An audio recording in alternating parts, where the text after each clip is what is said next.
This video is sponsored by Exter. The last time I covered a competitor to Samsung's Galaxy Fold, I didn't dwell on its density too much. That was the Vivo X Fold review, and I said of that phone, Now, that does make the Vivo bigger and heavier, sure, but it's not like the Fold 3 is terribly portable either. I kind of feel like this is a case of in for a penny, in for a pound. Well, fortunately for fans of foldables, not everyone is such an absolutist. Xiaomi has somehow stuffed bigger screens than the Galaxy Fold 4 into a phone that's thinner than the Surface Duo 2 and sleeker than any other large-format foldable. It launched in China in August. I've been using it in New York since October, and today I'm taking it across the country for 4 days, covering the MediaTek Summit in Sonoma, California. I'm Michael Fisher, and this is the Xiaomi Mix Fold 2.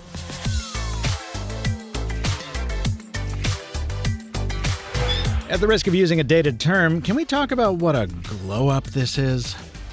Look at the first Mi Mix Fold from April 2021, an oddly proportioned, stretched copy of Samsung's first Galaxy Fold from 2019. About the best I could say about it was that it gave David Kogan and me an excuse to make a pizza crawl video. Next to that mediocre monster, the Mix Fold 2 barely even seems like it's from the same company. The glossy aluminum trim plays nicely against the frosted glass backplate. The hinge is a flat folding design, with no stupid slogan this time, and the camera module sits on a recessed plinth that almost makes it appear to float. Now, there are certainly compromises when you hold it up to the Galaxy Fold 4. No water resistance, no wireless charging, no internal selfie camera, and we'll talk primary camera comparisons in a bit.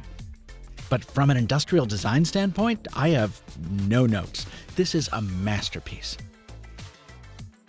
A big part of what makes it such a stunner is its thickness, or lack thereof. A thin design is crucial on a foldable because every time you close it, you're essentially doubling its Z-depth. The Mix Fold 2 is thin enough to feel only slightly beefier than a conventional phone when closed, and when open, it's so slim and well-balanced that it feels more like an ultralight e-reader than a foldable. It fits into pockets better, it slips into bags more easily. I can't overstate how crucial that thin build is to the hand feel. It's almost exactly the same mass as the Galaxy Fold 4, but if I didn't have a spec sheet handy, I would swear the Mix Fold 2 was much lighter. Xiaomi was probably able to get away with this super thin build because this phone is also substantially wider than the Samsung device. And here that's a good thing for two reasons. First, even though I personally appreciate the Galaxy Fold's long, narrow cover screen, many people prefer a more conventional phone experience when closed. And this 20:9 aspect ratio provides just that, while also offering a bit more acreage inside as well. Second, the wider build makes room for a slightly bigger battery. At 4,500 mAh, it's not huge, but combined with the very efficient Snapdragon 8 Plus Gen 1 and some pretty serious power saving at the software level, it makes for a phone that lasts. Take the day I left for the MediaTek Summit. I took it off the charger around 7:30 Eastern, spent an hour in the Uber downloading Spotify playlists for the flight and reading email, snapping the occasional photo, When I got to the airport, I Googled the critical questions of our time and used faux flex mode to document the delights of Delta's Skydeck, selfie style. On the 6-hour flight, I knocked out some action items while streaming Spotify over Bluetooth, and it's been a while since I did a transcon, so I took no small number of photos and videos of that beautiful North American scenery sliding by my window. By the time I landed at SFO, I still had about 20%, enough to coordinate the shared lift to Sonoma with a familiar face from the dreaded Digital Trends competition. I am illuminated. Very nicely lit. You are not. This is how this works. It's my phone. Anyway, the phone ultimately lasted until I got to the hotel about 4 p.m. local time, nearly 12 hours of very heavy use. I plugged it in while I unpacked, and when I had to leave the room a half hour later, it was up to 60%. All around, not bad at all. Did I miss wireless charging when it came time to top up? Every time. But the phone comes with a 67-watt brick in the box, alongside a complimentary kickstand case and customer care of the VIP variety.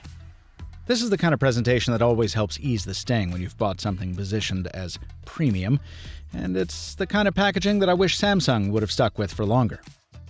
That's something Xiaomi's competition Vivo also got right with its X Fold, and there are other similarities too. Like the Vivo, the Mix Fold 2 uses ultra-thin glass on its inner display, which is bisected by a crease that's barely noticeable in everyday use. Also like the Vivo, the Xiaomi uses software designed for the China market. With a home screen you kind of build once and then use across both inner and outer displays. It's weird, but it works. And both phones fall short of Samsung when it comes to leveraging all the potential the form factor offers. Samsung's Galaxy Fold is well ahead when it comes to multitasking, both in terms of ease of use and adaptability. And this hinge is not actually built to articulate, so it wants to be either open or closed, not in between. Still, I was able to fake it a few times for selfies of some sort in Sonoma, which I'll share in the road trip review segment after this. My wallet has been with me for years, and to be honest, there's nothing wrong with it. But just like it is with tech, sometimes you take a look around at what's new and, well, you just need to change it up a little bit. This video is sponsored by Exter, whose mission is to make your wallet easier to use and harder to lose. If you're a traditionalist, you might like the modular bifold with its removable magnetic holder to keep more cards. Or for you cashless cruisers out there, the card holder comes in lightweight aluminum, carbon fiber, or leather, all of which have this very slick switch with which to deploy those cards. And if you're like me, you might split the difference with the Parliament. Cash on the strap, pop-out cards in a skimmer-resistant casing, and an available solar-powered tracker card, or Apple AirTag holster, to make it less losable. All of these can be modified with accessories to tailor them to your specific needs. And it doesn't stop at wallets. Exter has laptop sleeves, phone cases, even duffel bags to make your everyday life easier. Visit them at the link in the description, and thanks to Exter for sponsoring this video.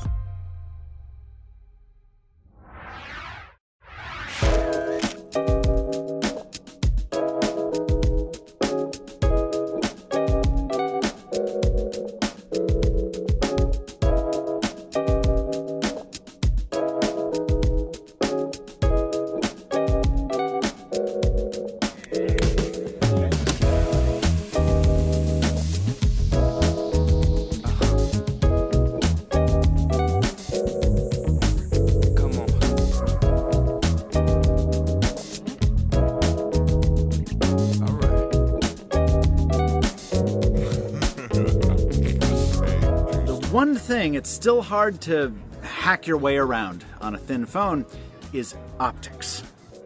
A 2x telephoto is all Xiaomi could fit into the space it had, and the result is zoom performance on par with the very best 2018 smartphone.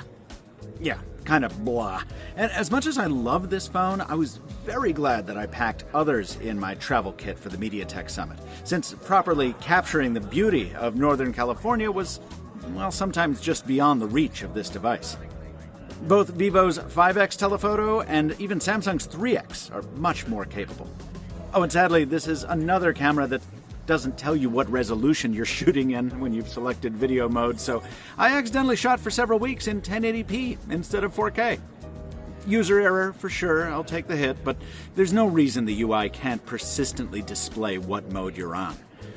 Still, the main 50-megapixel camera is capable enough, with the Leica licensing deal bringing a couple film emulation modes that I didn't find particularly compelling, but still nice to have. Overall, well, a thoroughly mixed bag, optically speaking. But that's what you expect, isn't it, when you buy a device built for thinness? It's a question that goes back to the original Motorola Razr of 2004. How much are you willing to sacrifice for portability? And to be clear, the main camera outshot some other devices I happened to have around during my test shots both here in California and back in Brooklyn, like the Galaxy Flip 4.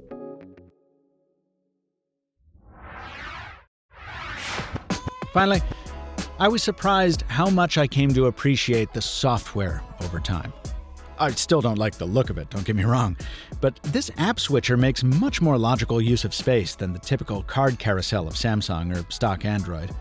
The settings half of the notification shade gives you enough room to put pretty much anything you need within range of a single swipe. The phone is compatible with Google mobile services, so you can run all the apps you're used to, and while the default settings do lead to missed notifications because of background battery management, well, that's easily solved by 2 toggles for each app. Go into the settings menu, you turn Auto Start on and set Battery Saver to no restrictions. Do that for whatever apps you don't want to miss alerts from. Since doing that for the 6 or 7 messaging and email apps I use, I have not missed a single notification. And battery life has continued to outpace my expectations. As I said in last year's Mi Mix Fold review, the more foldables, the better. Competition is just what this space needs, almost irrespective of what form it takes. But where that phone from 2021 was really only notable for its price, the Mix Fold 2 is another story entirely. It's a folding phone unlike any other, pushing boundaries no other brand is willing to push at an import price that I think is still very reasonable, given what you get. It's also yet another foldable that has no apparent future in the States, leaving Samsung with no meaningful competition in North America for the foreseeable future. I love my Galaxy Fold 4, but between this and Vivo, it's becoming clear that Samsung prizes scale much more than innovation at the bleeding edge of foldables, and I wish we got devices like the Mix Fold 2 in the United States. This video was produced following several weeks with the Xiaomi Mix Fold 2 retail sample purchased by my publisher, Future PLC. Special thanks to channel sponsor dbrand for making that purchase possible. Portions of this video were filmed at the MediaTek Summit, for which MediaTek provided travel, lodging, and entertainment, but as always, no manufacturer had copy approval, editorial input, or even an early preview of this video. The lone sponsor of this content is Exter. Until next time, from Michael Fisher, thanks for watching. And stay mobile, my friends.